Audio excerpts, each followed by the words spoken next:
Hey, if you're looking for what is probably the greatest software ever to run your business on, go to getjobber.com/Keith. You can create proposals, invoices, collect payments, even track your entire business directly on the Jobber smartphone app. And if you want to get a totally free trial of Jobber right now, open your browser, type in getjobber.com/Keith. And if after the trial you decide you want to sign up with Keith's link, you'll automatically get 20% off your first 6 months. So what are you waiting for? Go to getjobber.com/Keith. Ladies and gentlemen, I would like to give you Keith Kalfas. Come on.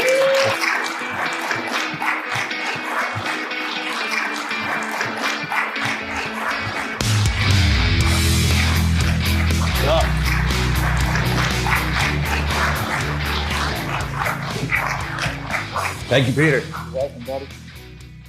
Good morning. How's everybody doing? So I want to talk about 5 P's of personal development. And these are things that are very near and dear to my heart. And I want to tell you some stories. And if we have time at the end, if anybody has any questions about YouTube or building their social media growth, we can do Q&A. I'm really excited about that too. But the 5 P's are presence, pride, pressure, persistence, and power. And the first one is presence, and I want to get started with that. Everybody say, I'm here. I'm here. Everybody say, I'm here. I'm here. That's presence. When you're right here, right now. Live events are where you go to get your life changed. It's been really tough over the last year with the COVID thing and everybody locked in their house. And anybody can attest to that, not getting out to these live events. But I remember so many times when I was online about to buy a ticket for a convention, and then my excuses got in the way, and I didn't want to drive across the country or fly across the country, and I did it anyway. And then I met one guy or one person or even a group of guys I sat down having a dinner with, and that very conversation changed my life. I found myself at 1 a.m. leaving a restaurant with a group of guys in tears, literally having the breakthrough transformational conversation that made me go back home a different man. Anybody here have that? That's what live events are about. So that's why we have to get here.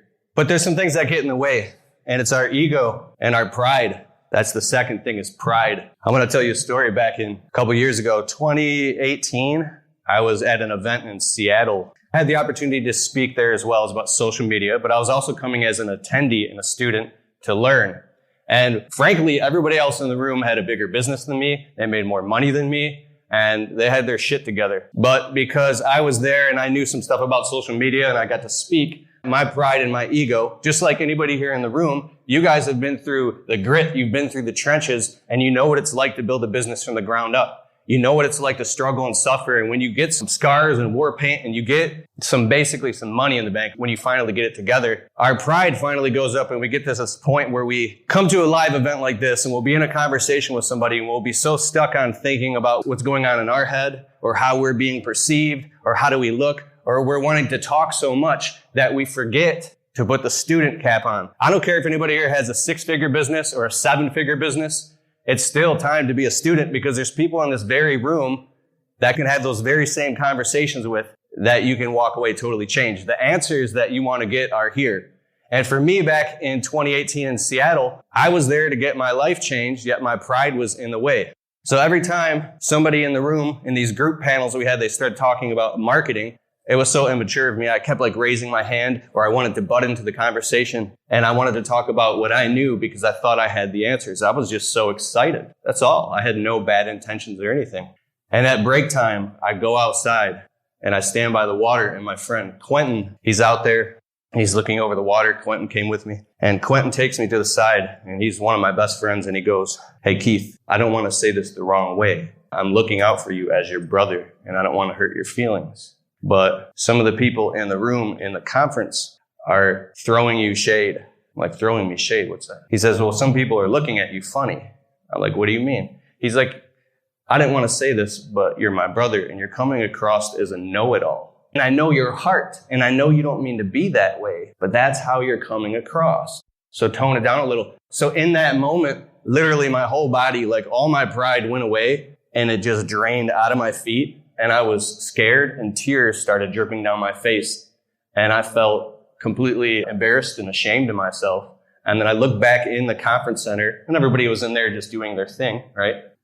And I looked in Quentin's eyes and I was like, dude, thank you so much. He's like, are you all right, dude? I didn't mean to hurt your feelings. I'm like, no, I grabbed his hand and I shook his hand. I was like, thank you so much for bringing me to that level of awareness and making me present again.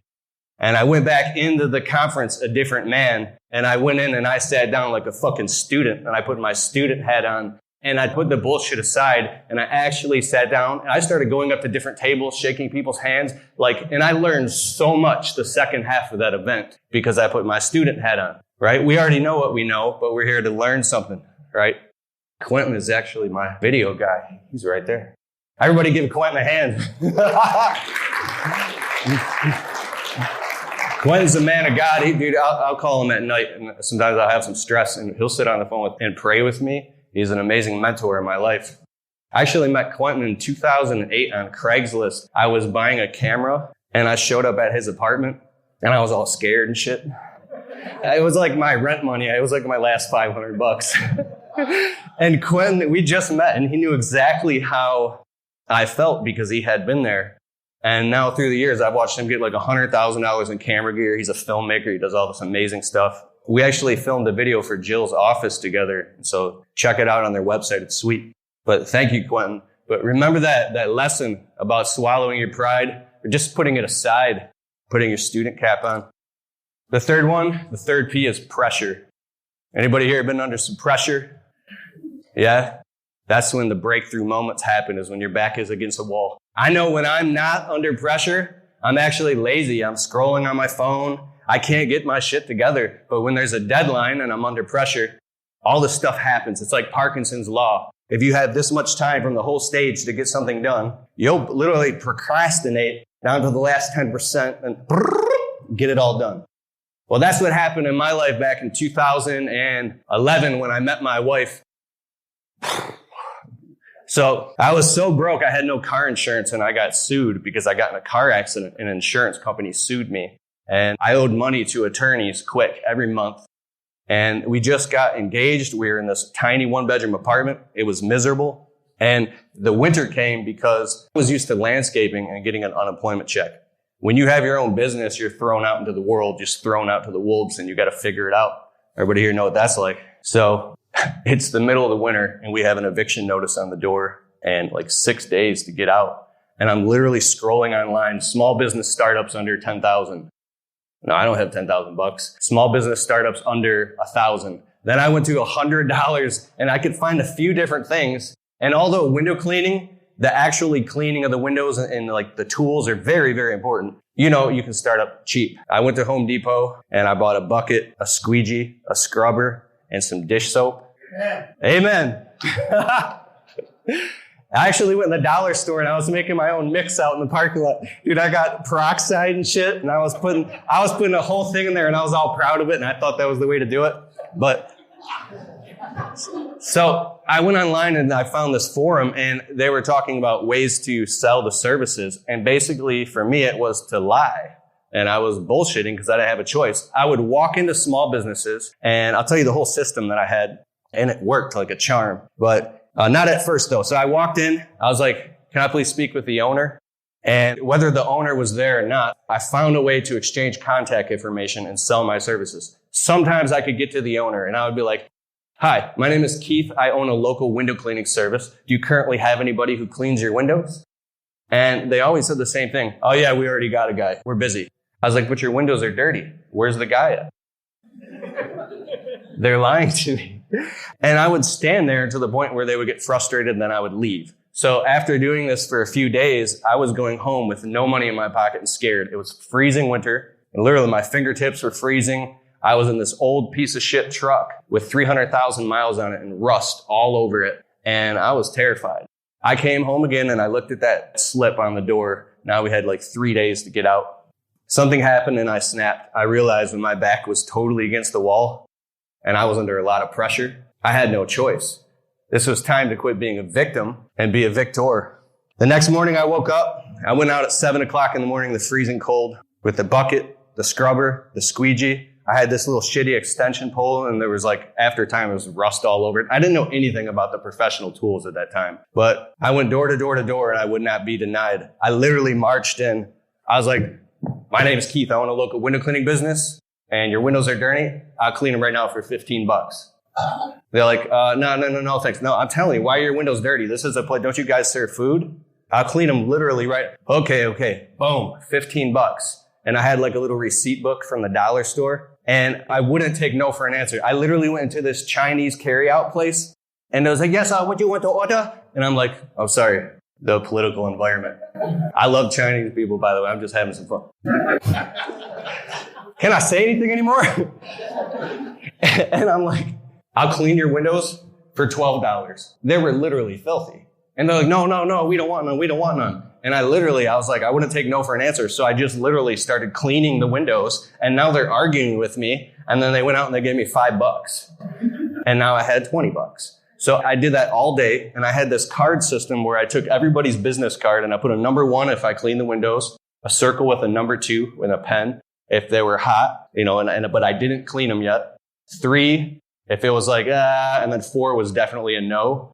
And I had this whole system of these cards, but I went up sun up till sundown. I couldn't even stand it. 2 days in a row in 48 hours. And I didn't even realize after a couple weeks, because as soon as I got home, I was literally getting on the phone, calling them, bugging the shit out of these people to clean their windows. I needed to pay my rent. I didn't care what it took. They had a problem. I had the solution. So within that 2-week period, I realized that insane drive I had to not get evicted and put my wife and my little dogs out, literally, she'd end up back living at her mom's house and I'd probably be in the fucking basement. And I've been there before. I wasn't going back to that. Now that I was getting married, I sold 42 accounts in 48 hours and built an entire window cleaning business off the ground. And I couldn't believe that I did it. Next thing you know, it was all cash. I wasn't paying any taxes. And I was literally coming home with $100 to $200 to $300 in my pocket.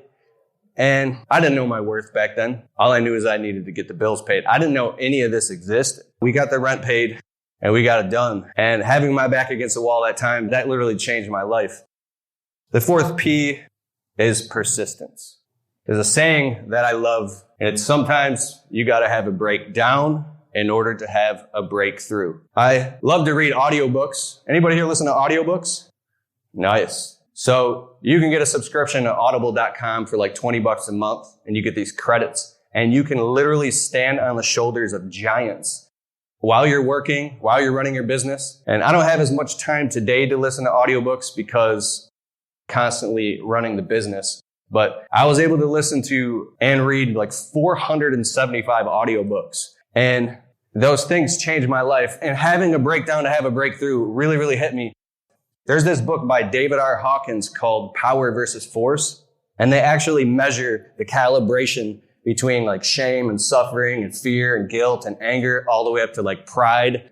And then you move into love, unconditional love, and then peace. And they vibrate at different levels. So when you're in toil and when you're suffering and you're in anger and you're trying to get it together, you're literally stuck. There's this glass ceiling that's really low, and you're stuck in this energetic vibration that's so low that you can't break out of this thing. And sometimes you have to have a breakdown in order to surrender to have a breakthrough.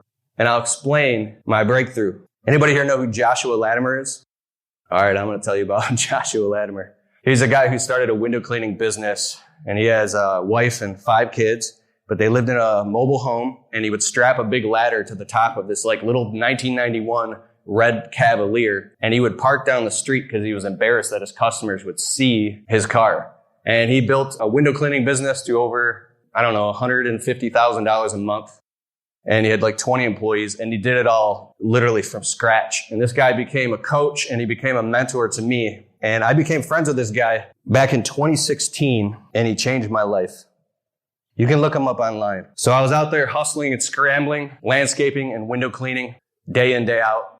Literally, anybody here work 80, 90 hours a week before? To the point where you're literally getting home from work, you have just enough energy to eat dinner, not be present with your family, shower, go to bed, and go back to work. And this goes on for months. That's all you know is the hustle. And you feel like you don't have a choice. Like your business now becomes this job, and it becomes the worst job ever because you're accountable for everything. Well, I wasn't being present with my family. I wasn't being present, especially with my wife. And I had this huge excuse. It's because I have this business. Now, for me, when I started my business, it was plugged into my nervous system. This fight or flight mode thing is where the amygdala fires and you're stuck in fight or flight mode. You're constantly in anxiety. You're running your business in reactive mode, and you can't get to the place where you're actually just chill and having fun. So I'm friends with this Joshua Latimer guy, and he's got this successful family and successful business. And sometimes at night we're on the phone and he's kind of coaching me and he's helping me out tremendously. Well, I come home from work one day. My wife is standing in the driveway crying and she's ready to leave. Like she wants to go back to her mom's. She's throwing the D word around. We've been getting a lot of fights lately.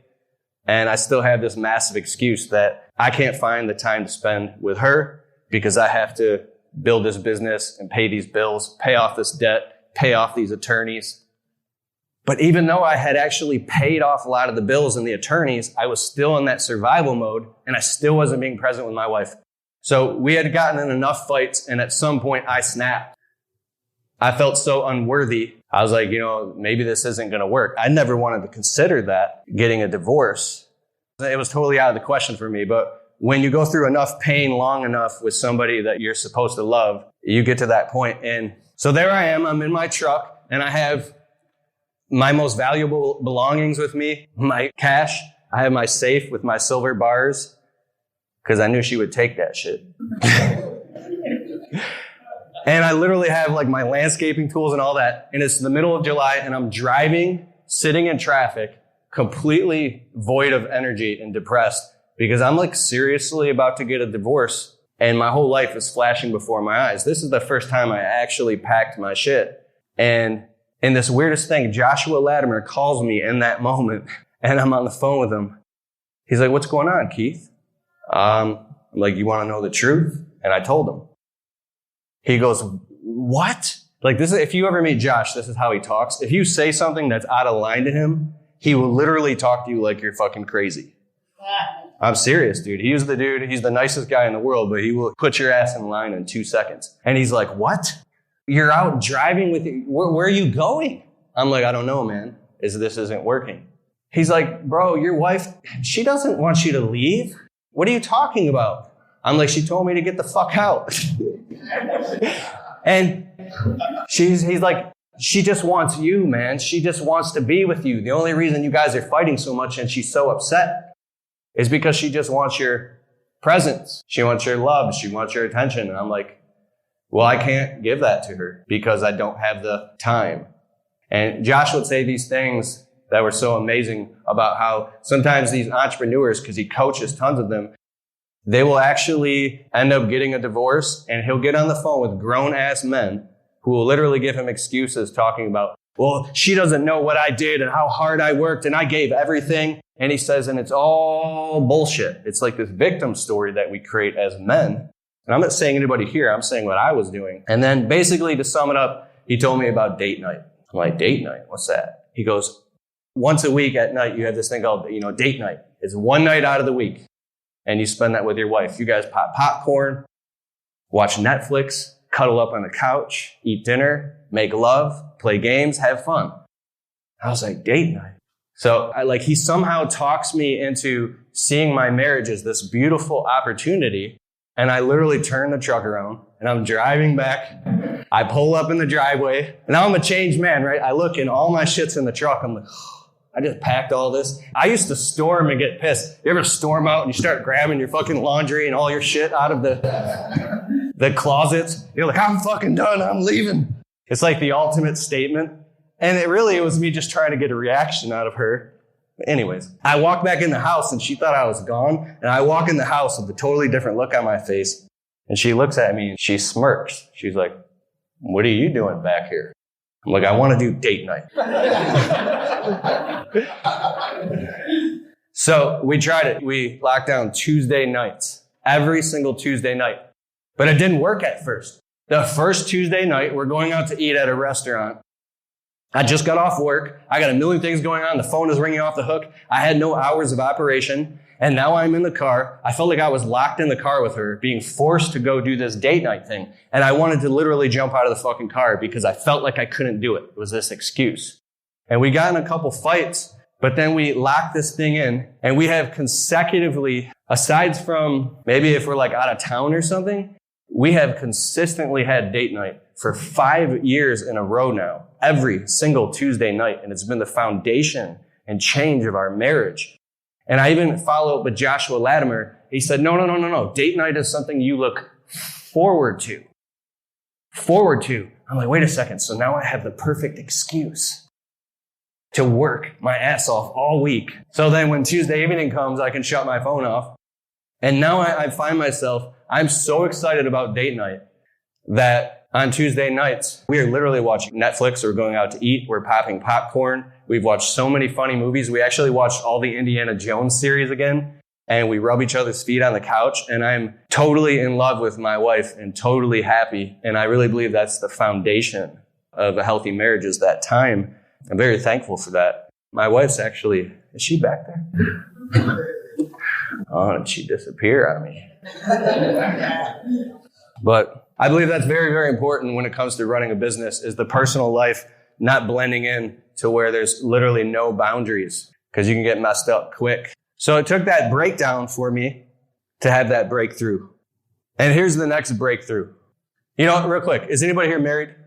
Raise your hands. Nice.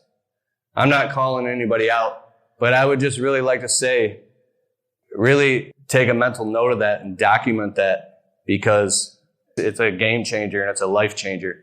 One other thing to add, does anybody here have children? Nice. I don't have any yet. I have dogs, but I will have children one day soon. Joshua Latimer also does this thing. He has kids like Maverick and Tucker. So he does Maverick Monday and Tucker Tuesday. So once a week, he spends at least 1 hour of incomplete, undivided presence and attention with each of his people in his family every night of the week. I'm like, dude, you're like the most amazing dad ever. But it's really not that hard, and it's huge and foundational. All right, so the next breakdown that I had was not knowing my worth and putting now my clients before myself. By 2017, I fell into a deep depression where I was literally lying in bed every day after work. And I literally went and looked in my eyes in the mirror, and I thought that I was dying and starting to pass away.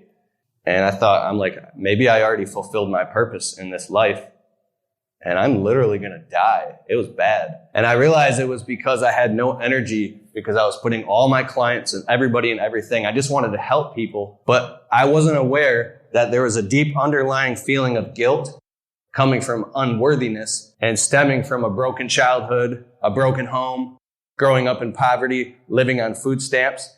I actually was terrified of becoming successful because I was terrified it would make me a bad person, or that people that I grew up with or people in my family would judge me. Can anybody have that or share that?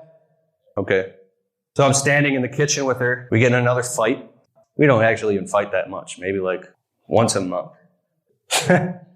But she brought this thing to my attention, my wife Ashley, and she says, she's like, what about us? We're stuck in this little tiny condo now. We still don't have a house. And I'm going around helping all these people on social media. I'm up on the phone late at night, and I'm constantly giving of myself to the point where I'm not giving back to my own family. I'm like, I was afraid to do it. And at the heat of this argument, she screamed at me. And I used to kind of put my head in the sand about that. She literally started just fucking screaming at me into the kitchen until I got it, and I'm in tears again. And then I saw it and I realized, oh my God, I'm putting everybody before myself out of this crazy thing. And I flipped and did a 180. And then I became obsessed with healthy boundaries and telling people no, hours of operation, qualifying clients, raising all my prices. Like, I took this leap. I was like, oh my God, I'm already dead. My business is going nowhere. So I literally started raising the prices as high as I could possibly and just taking these leaps of faith. And I always had this goal. I'm like, if I get $50,000 in the bank, I'll feel safe. And I finally did it. The final P is power. That's number 5. And that's when you move from a place of feeling like you're not worthy of being completely worthy. You move to a place of power, and that's where you're fucking getting it. This thing happens, this worth rises up inside you, and now nothing is impossible for you. Who here is in that place? Is anybody here in that place where you're just crushing it? Who here is crushing it? Nice. So after going through all that and finally realizing my worth, my income doubled in 2020 and I started making more money than I had ever made in my life. And it wasn't about money. It was about worth. The two were directly tied to one another. I never knew that your self-worth and your belief in yourself is directly tied to your income and your socioeconomic strata. It's definitely those two things. And the more my self-worth went up was the more that my income went up and the more that my business grew and the healthier my life got. So know your worth. Know your what? Worth. You know your what? Worth. Exactly. At this second part, I want to talk about social media marketing and how we've gotten 30 million views online. I just crossed 100,000 subscribers on YouTube. And we've built this entire marketing syndication method where we have virtual assistants now in the business. Basically, the marketing is automated. And I still have some work to do with my service business because I'm very, very much in love with the media side. But I want to go to Q&A and I want to know if anybody needs any help or wants to learn anything or wants to discuss about how to automate the marketing in your business as far as video content in YouTube. Or does anybody here want to start a YouTube channel or film their job sites or put videos out? Anybody? Yeah. Is that cool, Peter, if we do some Q&A? Yeah. All right. Who's first? Raise your hand. What's your question? I can hear you. All right, cool. So thank you for all of those words of wisdom and sharing your story. That means a lot of courage. So thank you for that. So I just started using YouTube and video. I don't know about you guys, but every season you have new employees, right? And you got to do all your training sessions again, right? And sometimes you're hiring people after you've just done the training videos for training for that topic. So we're like, why keep doing this? So I just want to ask, how did you start your YouTube library? Did you just make a list, or do you have some little words of wisdom of one bite at a time? How do we start doing this? We're just starting, and I'm just kind of pulling ideas out of the air. So how do you start the YouTube and create a list and video idea, content, topics, and start publishing it? Now, is this for your clients to see, for marketing your business, for internally for employees? For training? Training. Okay, so I would start a YouTube channel if you want to train your employees. And there's something really interesting. There's a guy named Brandon Vaughn. Who here knows him? All right, Brandon is awesome, and I'm friends with Brandon. And so I started this whole YouTube channel and put out literally thousands of videos that have gotten millions of views online. But Brandon did something very interesting with his business, as far as I'm aware, did this whole internal video training process. So he did all of that, but internally for his internal customers, which are his employees. And there's two ways you can do that. And one is for free. The other one is paid. If you have a training program, you want to train your employees, you can use something like ClickFunnels or Kajabi, Udemy, Thinkific, any of these online course creation websites. You can subscribe for $60 to $100 a month or more and then build it all in there. But on YouTube, if you want to do that, that's pretty smart. I'm glad you brought that up. So there's two different types of YouTube. There's YouTube, but you can have public or you can have a private channel that basically you don't want all your clients to see. So how you would do that is you would not put all the SEO of your business and the business location, the address, and anything that would show up in Google algorithm so your clients don't see it. Or you can make it just an unlisted list. So you can actually do all of this on a mobile device right on your phone. Download the YouTube app, the YouTube Creator Studio app, and then create a curriculum based on pillars. So I don't know the ins and outs of your business, but if you have pillars of education, you can have, there's marketing, administration, productivity, and systems. So if you're on productivity and you're doing employee training out in the field and you're filming the videos, if one of your lead techs are training an employee, you could have even the employee sit there and film the lead tech teaching the employee how to do the window cleaning or the power washing and just literally talk the whole process out and then title that video underneath that pillar of productivity, right? So that's training out in the field. So when you build out the curriculum or you build out the mind map, I whiteboard all this stuff out when I create online content, and then I create a bunch of boxes. Now you can put those on a YouTube list. It's called a playlist, and you do that on a laptop and call that laptop out in the field or tech training specifically. And then you can literally speak it all out and do it all with an iPhone. Once you build up this content library and it's there and you flesh it all out, you can go back in and look at it and see where you need to check it and adjust it. And maybe you have to refilm something.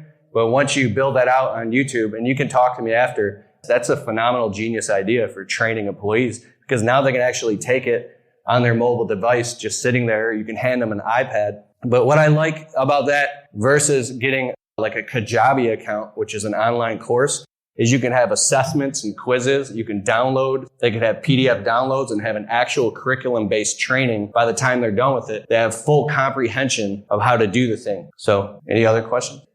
I have a question. What's the number one thing that you want to put in a social media post that increases your SEO or boosts your SEO? What is the one thing that you always want to make sure you do in a social media post that will boost your SEO? Yeah, that number one thing you want to put in a social media post to boost your SEO, that actually ties back to the demographic and the psychographic of your customer avatar. What's the conversation that's going on in their head? If they're cold, you would talk to them in a general way. But if they're hot and you're looking for somebody that has a pain, that a problem they're ready to solve and they're ready to buy, depending on who you're marketing that content to in front of which audience is how you would change the messaging, right, in that social media post. So if it's a previous client or it's the hot time of year, you could literally come out with an offer and say, buy this thing or hire us for this service, and have an urgency and an offer that says valid for 30 days, or this is a coupon, buy now, click here. The more plain and simple it is, the better. But on the back end of the SEO is the keyword research. You can get an app called, by Neil Patel, it's called Uber Suggest. We actually do keyword research now for everything that we post. And you can look and you can see the density and weight of each individual keyword of what you're saying. So like for me on YouTube, if I can find a way to use the word business or insurance, words like attorney, agency, these specific words hold a lot of weight in SEO. So you have $5 words, which are like fish is a $5 word, but shark is a $100 word because it makes people respond, and it's more specific than fish. Fish is general, shark is specific. So when you have specificity and compound words like, window cleaning for me, it would be Macomb is my county.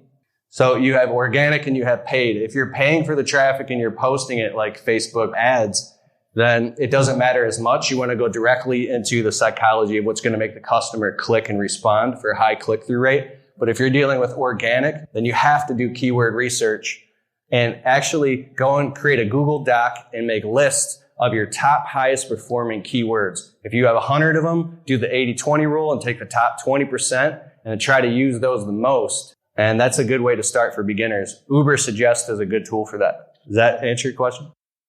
What's up? Hey, Bernard from New Hampshire. And I had a question about, we really don't have anything going on for YouTube. I did one YouTube video for my son. It took me 12 hours to edit it for a water project for his class, for him to sign it. So, and it wasn't even what he needed to do. But regardless, I don't know what I'm doing on YouTube. I created a nice video, but it took me forever. So I'd like to know, is there certain softwares that you utilize to help build these things to make the process, or is it just practice? The more videos you're making, the quicker you become at splicing them together and adding music. Is there certain music places that you can pull free music or things from to add into your videos? It would be nice to have a social media presence for our customers, for advertising what we do as a business. Thank you. Okay, awesome. I like what you said for advertising your business. So this is something potentially you want your clients to see. And you said you spent like 12 hours making a video. And that is a long time now, because there's different types of content. There's off the cuff where you just take your phone out and you just talk and walk and you press upload and you share your experience live on the spot. That's all actually very valuable. Then the higher level of content is top shelf, where you're spending a lot more time with the editing, B-roll, maybe even voiceovers. You're doing nice little cuts. You're doing this very beautiful footage where you're panning around what you're doing. You might fly a drone up. If you're using different cameras and drones, that can get so complex so quickly that now you can spend 12 or 40 hours shooting a video. We spend about 12 hours per video that we make on my YouTube channel. And you can also outsource that on Upwork.com by hiring editors to edit it all for you. So if your time is worth $250 an hour or something, and you guys are spending, or you're spending 12 hours editing a video, in my opinion, you're better off just hiring somebody on Upwork for $20 an hour. Like I have an editor in Russia and I have a whole team, a social media team doing all this for me now and I love editing, but if you do want to do it, there's plenty of apps like Adobe Premiere Pro. If you're on Mac, Final Cut Pro. I edit videos on my phone, on Android, on Power Director Studio. If you have an iPhone, it's called iMovie Maker. I mean, my wife shoots these amazing videos with B-roll and sound and all these things, and she's literally doing it all on her phone. And at night, she kicks her feet up. She's like, I got to get this video out. And she's sitting there, edits it on the phone and puts it out.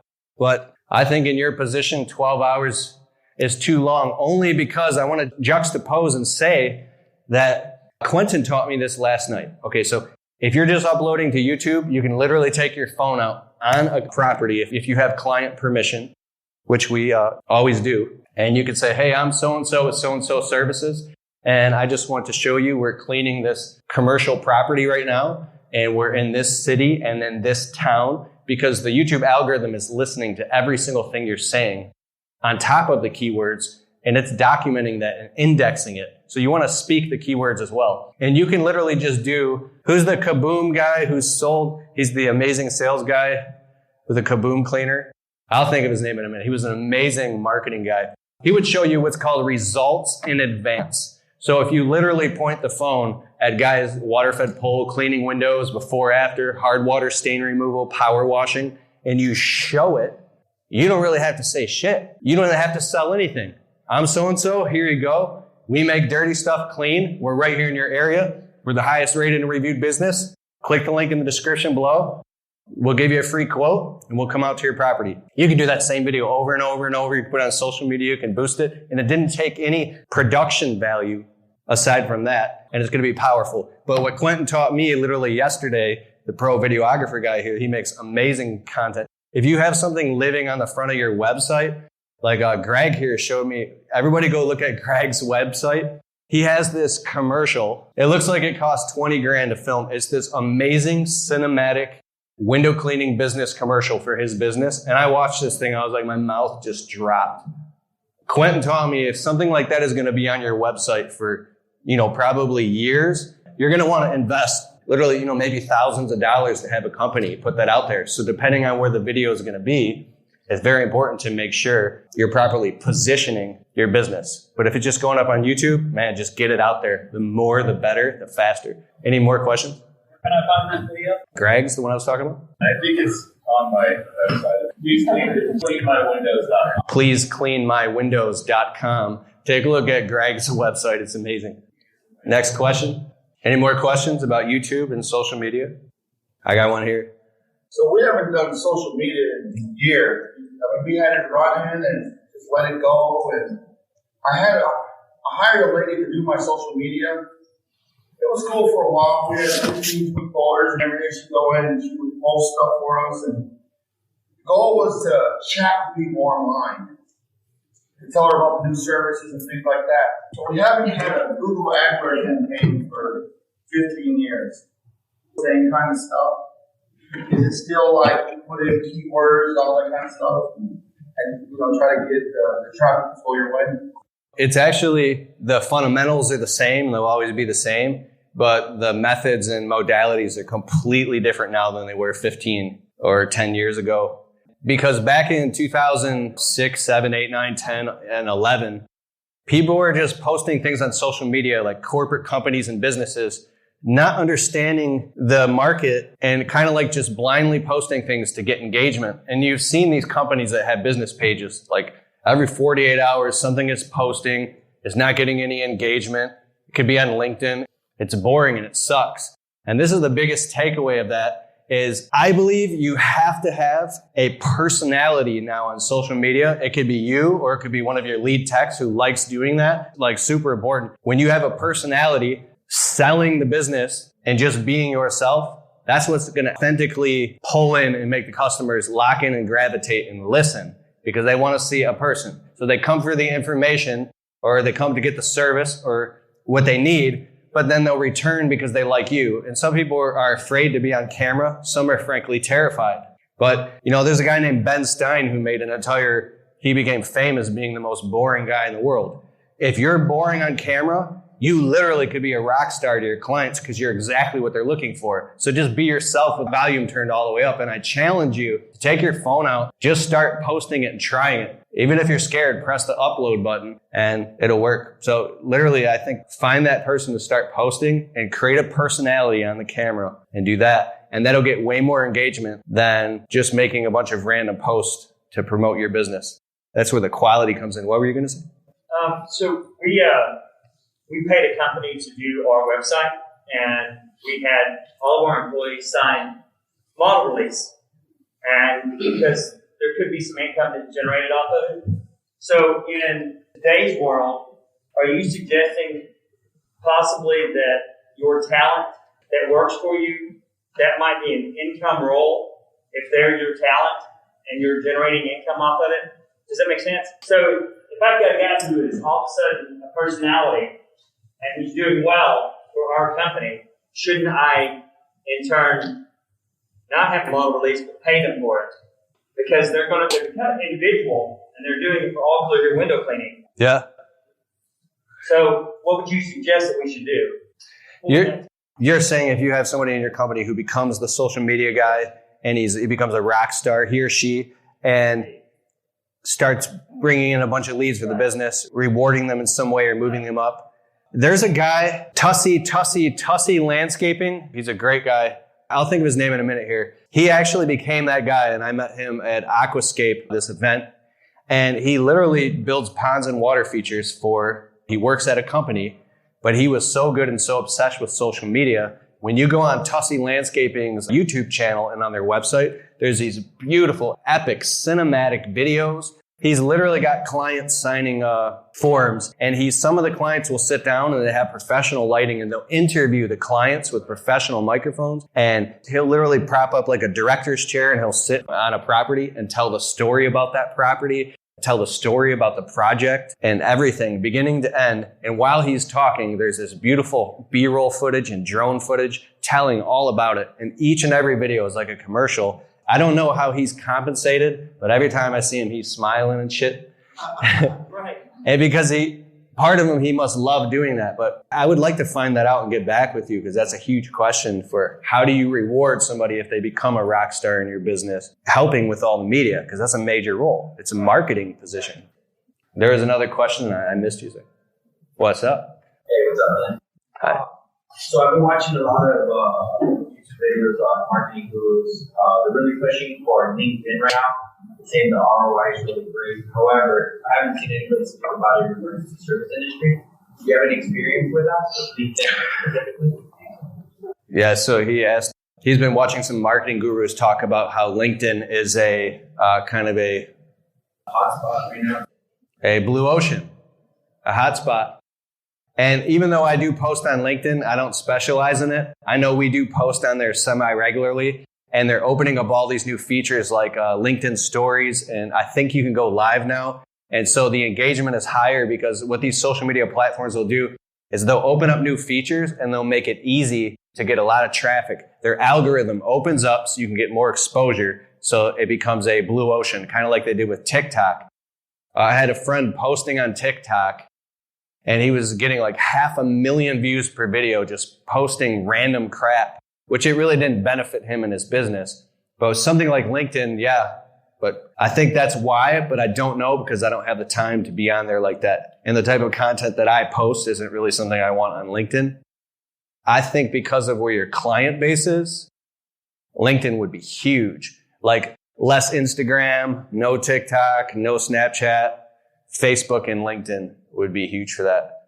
And writing well-worded blog posts, articles, and then posting them on LinkedIn for your clients to follow that cookie trail to get them onto your website if they're a potential customer, yeah. Keith returns with more in just a moment. Have you been thinking that it's time to really market your business in a more effective manner? Keith has spent years testing tens of thousands of dollars on marketing and advertising, and he is just amazed that the 7 most powerful marketing strategies that he's ever found are surprisingly low cost and some are even free. He distilled down everything that he's learned into a 7-step guide and wants to give it to you for free.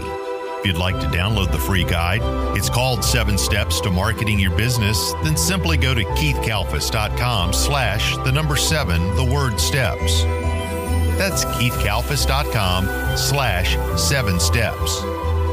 And of course, the link will be in the show description.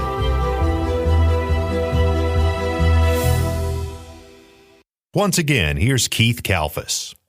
Next question. I see you back there. Are you raising your hand with the black mask on? Yeah, you don't have to forgive me. My question was similar to one questions ago. It's essentially, how do you motivate and encourage your staff to post? How do you motivate and encourage your staff to post videos? To post videos? So nobody that works for me does any of that. I do it myself.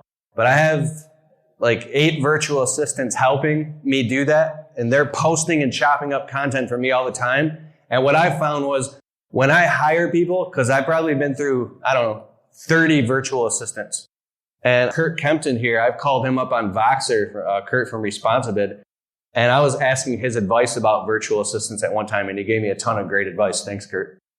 But some people, if they don't like doing it and that's not what they do, they're never going to do it. And if you force them to do it or try to coerce them to do it, they might do it for a minute and then they'll stop doing it. I think it's about finding people who love doing that and they're so excited about doing it that you literally have to pump the brakes on them and help guide them and curve them what type of content to post and not post and just let them go at it.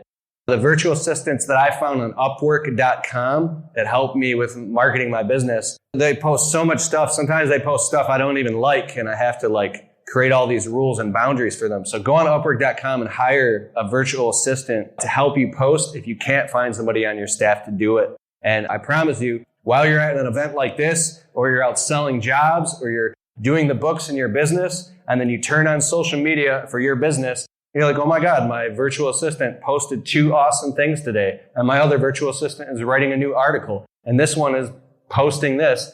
You're like, yes. And you can literally get them for $12-15 an hour. Next question.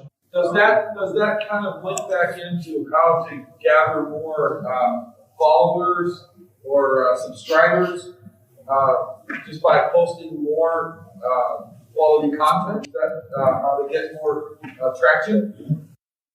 It does, but the amount of subscribers, let me check my time. I got a couple minutes left, right? So the amount of subscribers that you have and all that stuff and traffic, it doesn't matter as much as just speaking specific messaging and solving problems for a very specific demographic of people, and we're getting more narrow instead of wide. Because everything else is kind of a vanity metric. It's like having a huge business with a bunch of revenue, yet your profit margin is not even worth it, But you can, and it is very important, especially on Facebook. If somebody comes on your Facebook, it's in your local area, and they happen to come on the Facebook and they see that you have, 3,300 likes or local people following you and saying good things, then that's very important to get a ton of followers in your local area because now you have social proof. If they come and only 3 people like it or are reviewing it, they might get kind of weary because there's no social proof. So somebody in my position, if you see I have 100,000 subscribers on YouTube, it speaks for itself. They're like, okay, a bunch of people who have voted and said, I like this guy's content, I might stick around and watch it. But if they go to another video, here's a good, if you look up a video, a topic, you want to learn about something, and there's 2 videos that pop up on the internet. One has 313 views, and the other one has 1.3 million views. Which one are you going to watch? The one that has more views, right? So the same thing goes in your business. The more that you can get, now obviously you wouldn't have it on that type of level, but It is important, but not to the point where you're going to be spending tremendous amounts of money or time or effort to get it. It's not worth it. Next question. How do you track that to business? How do you know that there's just not kids in high school watching your videos? How is it making you money? And how do you track the fact that you put 100 videos out and it's actually bringing you in money? Are you asking like in business or for me with social media? In the service industry, like what's the profit of me making these videos and having a bunch of people watch it? Are my customers and my demographic in this area actually going to watch it and bring more business? Are they going to call? Yeah, how do you track the lead campaign? Yeah, the object is to make money, right? Not just post a bunch of videos that high school kids are watching. Absolutely. So the question is, how do you track all of this and how do you make money with it instead of just videos like a bunch of high school kids are watching? How do you turn this into a campaign? So I know on my YouTube channel, I literally just got a lead that came in. Hey, I saw your YouTube videos and we want a quote. I mean, that's cool and that works. But more specifically with the YouTube channel, I would dial it in specifically as your business channel and put rails up on the messaging, and you're there to market your business, promote it, and make money. And every single video is going to have a pitch. It's going to have an offer. It's going to have a phone number on the screen. Click the link below to sign up. And so that means that the other 99% of the people that stumble on it, unless they're doing market research, they'll probably just bounce. And that's what you're saying. Come here if you're a potential client, or bounce. And when you use that YouTube video to share it also on social media for inbound marketing, that's the way. Now, you have analytics inside of YouTube. You can see the age group and demographic of people watching. You can see how long they've watched. You can see the retention. You can see literally what state they're watching in. And I think when they update, you'll be able to see what city and get more and more specific to see. Now, it doesn't have the type of tracking like Google Analytics would, but you can also ask customers, how did you hear about us? Did you see our YouTube video, and track all that inside of your CRM? But also, if a higher question is it worth it? Yeah, I'd say it's definitely worth it, because if you shoot high quality videos that you also have on your website and on YouTube, it's more places that you can repurpose and syndicate, which I mean is chop up and share that message. So you could take that same video that's on YouTube and you can share it on IGTV. You can share it on LinkedIn. You can share it on Facebook natively, upload that same video to 5 different platforms. And now you've just repurposed that video 5 times for 5 times the leverage. So it's definitely worth it from that aspect. But yeah, next question. What's up, Greg? You're doing keywords. Just having the keywords is one thing, but actually writing them into paragraphs, into content. How important is that? What is that? How important is that? Writing your keywords into actual content, paragraphs that are talking about your business and what you do. Now, is that regarding to like a blog? How important is it putting the keywords in the content? So there's an amazing book on this by R.L. Adams, and I've listened to all these on audible.com as well. He wrote an amazing book called SEO Black Book. You got to listen to that. It'll teach you so much about today's current marketing and what's going on with the entire back-end SEO. There's another book called SEO for Bloggers, and it talks about white hat and black hat marketing, keyword density. So if you do this research and put all the keywords of your business, your services, the city, the state, the zip code, the type of clients you serve, and you put this in an article and you post it online, if you're using those keywords too much, I think it's between 1% and 3% keyword density. So you want it to sound extremely natural, as though it was professionally written in a conversational tone that's very legible and easy to read. If you're keyword stuffing and putting too much of that in there, trying to hack the system, Google's algorithm will actually demote you in the search engine, in the SERPs, which is the search engine ranking page. It'll demote you and it'll crush your ass for trying to cheat the system. So you do the keyword research, and you make sure you very conversationally, lightly place it. Google is now rewarding people for putting user experience as number 1. So on any authority domain site, like your website or anything linking in and out of the top sites, social media like Facebook, when you have great content that people respond to and they engage in, they like, they answer back, or they pick up the phone, they click a button, they do an action, because the user experience is so good and the messaging is so good, Google rewards that now over any amount of keywords or little tips or tricks or hacking. So, and you do that by telling stories on social media. case study testimonials of like a happy client that you interviewed and you write an article about and showcase their project. When customers come inbound and they look at that and they see this blog article and your business and they're like, oh my God, this is a great business. They have this article, this publication, happy customers. It just gives you more leverage and makes you show up higher organically on Google. Good? All right. Peter, next question. How important is it for, we're always trying to get reviews on Google. How important is it to respond to those reviews? And is it still okay, like when we respond to reviews, I understand that it's important, but say our customer was in the Cherry Hill area. Thank you for choosing our company for pressure washing in Cherry Hill. Appreciate your business, whatever. Is it still good to say that, or is that, I know they're always changing their algorithms and whatnot. Is that good to do? And do you have any recommendations on how to respond to reviews and increase your SEO? Yeah, I don't know that answer. And I do agree that Google's always updating. They had the Google Slap, the Panda, the Penguin, and the Hummingbird algorithm updates. And the question being, do you put keyword-rich answers when you're answering to customers that are leaving positive reviews? Do you go and answer with that as well? And my best inclination would be right now to say no, that it doesn't have any effect. But I don't think it does from all the research that I've done. And they might change that in the future. And then important to respond to reviews. Yes, obviously respond to every single review and make sure there's no reviews not being responded to. Yeah. Next question. I know you got some. What's up? So you might get 300 good reviews for the whole year. And you'll get one bad one. And it's the one bad one that says, makes me angry. So I overlook all the good stuff and I focus on that one bad one. So I used to respond back and say, and I used to explain our site. I mean, that's ridiculous. You try to explain your side of why your crew was 5 minutes late and you gave the lady a free driveway cleaning and she's still unhappy. So I respond to that one bad review. From what I've studied, it's diplomatic and acknowledging, or you can agree and amplify. Like, well, I don't want to be an asshole, but it's diplomatically, just like you see these corporate companies doing, I'm sorry that you had inconvenience. Please reach out to us. We would like to make it right type stuff. And everything I've also learned. So we have the highest rated and reviewed landscaping and window cleaning business independently in our city. And not that we're the best, it's just that I understand marketing and SEO and how to do that. I remember getting a couple bad reviews, and one time it was I think my pride was in the way. I overbooked myself, and some customer sounded a little too young to be hiring us for our services. And I thought it was kind of like, I don't know, I didn't know how to qualify. So the time came to show up to give him a quote. I would never do this now.